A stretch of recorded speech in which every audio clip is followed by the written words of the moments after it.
परिवर्तन स्वाभिमानी पत्रकार संघाचे संतोष सागवेकर यांनाही आपण आज माध्यम गौरव पुरस्कार देऊन पुरस्कृत करतोय। डॉक्टर मधुसूदन घाणेकर यांच्या हस्ते आपण संतोष सागवेकर यांना माध्यम गौरव पुरस्कार देण्यासाठी व्यासपीठावर बोलवत आहोत। नमस्कार, मी डॉक्टर मधुसूदन घाणेकर, मधुरंग इंटरनॅशनल या संस्थेचा संस्थापक आणि अध्यक्ष।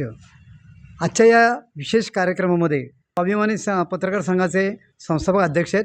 त्यांना आज आपण आंतरराष्ट्रीय पातळीवरचा हा मधुरंग आंतरराष्ट्रीय माध्यम गौरव पुरस्कार आपण त्यांना प्रदान करत आहोत। याला आवर्जून हे मोठं आपण नाव द्यायचं कारण त्यांचं कामकाजही तेवढं मोठं आहे। आंतरराष्ट्रीय पातळीवरती त्यांनी मीडियाचं काम खूप मोठ्या प्रमाणात केलेलं आहे। पुण्यामध्ये त्यांचा हा कार्यक्रम हा पहिल्यांदाच होत आहे। आगामी काळामध्ये पहिलं वारकरी संमेलन हे घेणार आहेत आणि पुढच्या काळामध्ये आग्रा इथे एक साहित्य संमेलन होणार आहे। आणि त्याचबरोबर थोडंसं आगाऊ पद्धतीने मी जरा जाहीर करतो आहे की आगामी काळामध्ये आंतरराष्ट्रीय पातळीवरती पहिलं पत्रकार साहित्य संमेलन हा अभिनव ही संकल्पना पूर्णपणे अंमलामध्ये आणणार आहेत। आणि तेही संमेलन निश्चितपणे जगातील ऐतिहासिक संमेलन होणार आहे। कारण पत्रकारिता क्षेत्रामध्ये सामाजिक बांधिलकीच्या दृष्टीने काम करणं, समाजाची सुखदुःख जाणून घेणं आणि समाजापुढे जे काही वास्तव आहे, जे काही सत्य आहे ते पूर्णपणे पारदर्शक पद्धतीनं समोर आणणं।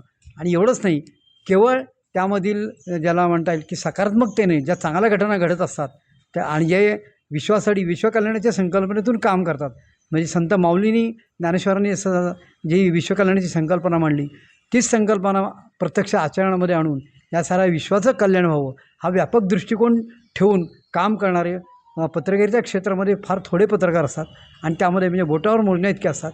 आणि त्यातले हे ज्येष्ठ पत्रकार आहेत, ज्येष्ठ संपादक आहेत, तर त्यांचा आज आपण इथे सन्मान करतो आहे। सन्मान करताना मला खूप आनंद होतो आहे। धन्यवाद। सरांनी जो मला पुरस्कार दिला याबद्दल प्रथम मी त्यांचा आभार मानतो। आणि आमच्या संघाच्या वतीने येणाऱ्या काळात अनेक कवींना आम्ही व्यासपीठ देत आहोत। नवोदित कवी असतील, पत्रकार कवी असतील। आणि आमच्या संघाचा उद्देश आहे की पत्रकार स्वाभिमानी साहित्यिक कट्टा ही नवी संकल्पना आम्ही आज समाजासमोर आणलेली आहे। आणि या माध्यमातून पत्रकार हा सुद्धा साहित्यिक असतो ह्याची आठवण समाजाला करून देण्यासाठी आम्ही परिवर्तन स्वाभिमानी पत्रकार साहित्यिक कट्टा याची निर्मिती केली असून या माध्यमातून येणाऱ्या काळात आणि त्याचीच ही सुरुवात म्हणून आज सरांनी मला जो पुरस्कार दिला याबद्दल मी त्यांचा खूप आभार मानतो। आणि काही वेळापूर्वी आपल्या सर्वात तरुण ज्या कवयित्री होत्या त्यांनीसुद्धा आम्हाला पहिला मान दिला। त्यांनी आमच्या कट्ट्याला त्यांनी कविता सादर केली, आषाढी वारी। आणि येणाऱ्या काळात आपण त्याच अनुषंगाने आपण वारकऱ्यांचं पहिलं आंतरराष्ट्रीय कवी संमेलन घेत आहोत। आणि ही सर्व संकल्पना आणि ही सर्व जे काही मांडणी किंवा जे काही संकल्पना होती ही मधुकर्णिका म्हणजे सारिका सासवडे यांची होती। आणि त्यांनी हा सुचवल्यामुळं आज आम्ही पहिल्या आंतरराष्ट्रीय वारकरी कवी संमेलन घेत आहोत, बालकवी संमेलन घेत आहोत। आणि सर्वात महत्त्वाचं म्हणजे मराठी ही अशी भाषा आहे, जगातली पहिली भाषा आहे की ती आपल्या साहित्याचं शताब्दी वर्ष करत आहेत। आणि हा बहुमान आपल्या पुण्याला मिळाला, मराठी भाषेला शताब्दी वर्ष साजरं करतो आहे, हाच खूप मोठा अभिमान आहे।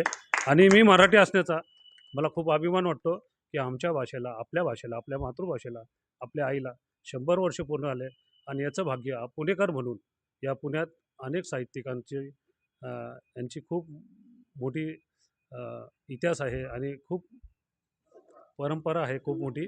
आणि त्या परंपरेत आज आम्हाला शताब्दी वर्ष साजरा करताना आमच्या पुण्याला बहुमान मिळाला, याबद्दल खूप आभारी आहे। अखिल भारतीय साहित्य शताब्दी वर्षाला मी खूप खूप शुभेच्छा देतो। तसेच परिवर्तन स्वाभिमानी पत्रकार साहित्यिक कट्ट्यात या गेली वर्ष आता राहिलेलं आपलं जे काही साहित्य आहे ते आम्हाला आमच्या मेलवर पाठवा। आम्ही आमच्या साप्ताहिकमध्ये तुमचं ते कवी काय असेल तुमचं साहित्य ते आम्ही छापून आणू, प्लस त्यासोबत तुमचा फोटो असेल आणि तुमची अनेक माहिती असेल, तुम्ही जे काही केलं असेल, आम्ही तुम्हाला व्यासपीठ देत आहोत। परिवर्तन स्वाभिमान पत्रकार साहित्यिक कट्टा, परिवर्तन स्वाभिमानी पत्रकार संघाच्या वतीने आम्ही तुम्हाला हे मोकळं व्यासपीठ करत आहोत। याच्यात कुठल्या प्रकारचं शुल्क नसेल, त्याची ही सुरुवात आहे। आणि सरांनी पुन्हा एकदा सरांनी मला हा पुरस्कार दिला याबद्दल सरांचं आणि इथे जमलेल्या सर्व कवी आणि कवयित्रींचं मी खूप खूप आभार मानतो आणि एवढंच बोलेल की तुमच्या ऋणात राहण्यास मी सदैव मला ऋणात राहील एवढंच मला वाटतं आणि धन्यवाद. आ आ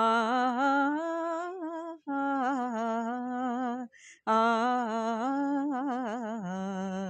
आ माझी मायमाऊली माय भवानी तुझे करू कुशीत तुझी आई सेवा मानून गे आई सेवा मानून गे आई तू विश्वाची रचिली माया तू शीतल छायेची काया तू विश्वाची रचिली माया शीतल छायेची काया तुझ्या दयेचा ओघ खंडित तुझ्या दयेचा ओघ खंडित दुरितलयाला नेई सेवा